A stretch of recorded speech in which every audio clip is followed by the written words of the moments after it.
আসসালামু আলাইকুম রহমতুল্লাহি ওয়া বারাকাতুহু। 10 কোটি এর চাইতেও বেশি সওয়াব আপনি হাসিল করতে পারবেন যে আমলের দ্বারায়।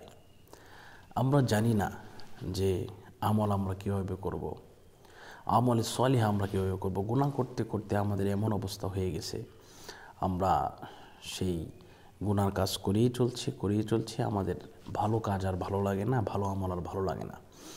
কিন্তু আল্লাহ পাক বলেছেন কোরআনুল কারীমের মধ্যে রয়েছে, বা'দা আউযু বিল্লাহি মিনাশ শাইতানির রাজীম, বিসমিল্লাহির রহমানির রহিম, ইল্লা মান তাবা ওয়া আমানা ওয়া আমিলা আমালান সালিহা ফাউলাইকা ইউবাদদিলুল্লাহু সাইয়্যাতিহিম হাসানাত ওয়া কানাল্লাহু গফুরুর রহিমা। সুবহানাল্লাহ, সুবহানাল্লাহ। কেউ যদি ইল্লা মান তাবা তওবা করে, ওয়া আমানা এবং ঈমান আনয়ন করে, ওয়া আমিলা আমালান সালিহা এবং ভালো কাজ শুরু করে দেয়, ফাউলাইকা ইউবাদদিলুল্লাহু সাইয়্যাতিহিম হাসানাত, আল্লাহ পাক রব্বুল আলামিন তার গুনাহগুলোকে নেক দ্বারা পরিবর্তন করে দেন। সুবহানাল্লাহ, সুবহানাল্লাহ। ওয়া কানাল্লাহু গফুরুর রহিমা, নিশ্চয়ই আল্লাহ পাক রব্বুল আলামিন গফুরুর রহিম। এজন্য আমরা আল্লাহর কাছে তওবা করব।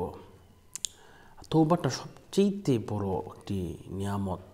এটি 10 কোটি 10 মিলিয়ন ট্রিলিয়ন সওয়াবের আপনি অধিকারী হবেন। তবে সাইয়্যিদুল ইস্তিগফার এটা পড়লে ভালো, আর যদি না পারেন তাহলে এটাও পড়বেন। আস্তাগফিরুল্লাহ রাব্বি মিন কুল্লি যামবি ওয়া আতুবু ইলাইহি লা হাওলা ওয়ালা কুওয়াতা ইল্লা বিল্লাহিল আলিয়্যিল আযীম। এই তওবাটিও অনেক কার্যকরী। আর যদি আরবি না পারেন তাহলে আপনি এভাবে করবেন যে, আল্লাহ পাক রব্বুল আলামিন, আমি পূর্বে যা করেছি, ভুল করেছি, এই জীবনে আর গুনাহ করব না। আল্লাহ পাক আপনি আমাকে ক্ষমা করে দিন, মাফ করে দিন। আমি ক্ষমা চাই, ক্ষমা ভিক্ষা চাই।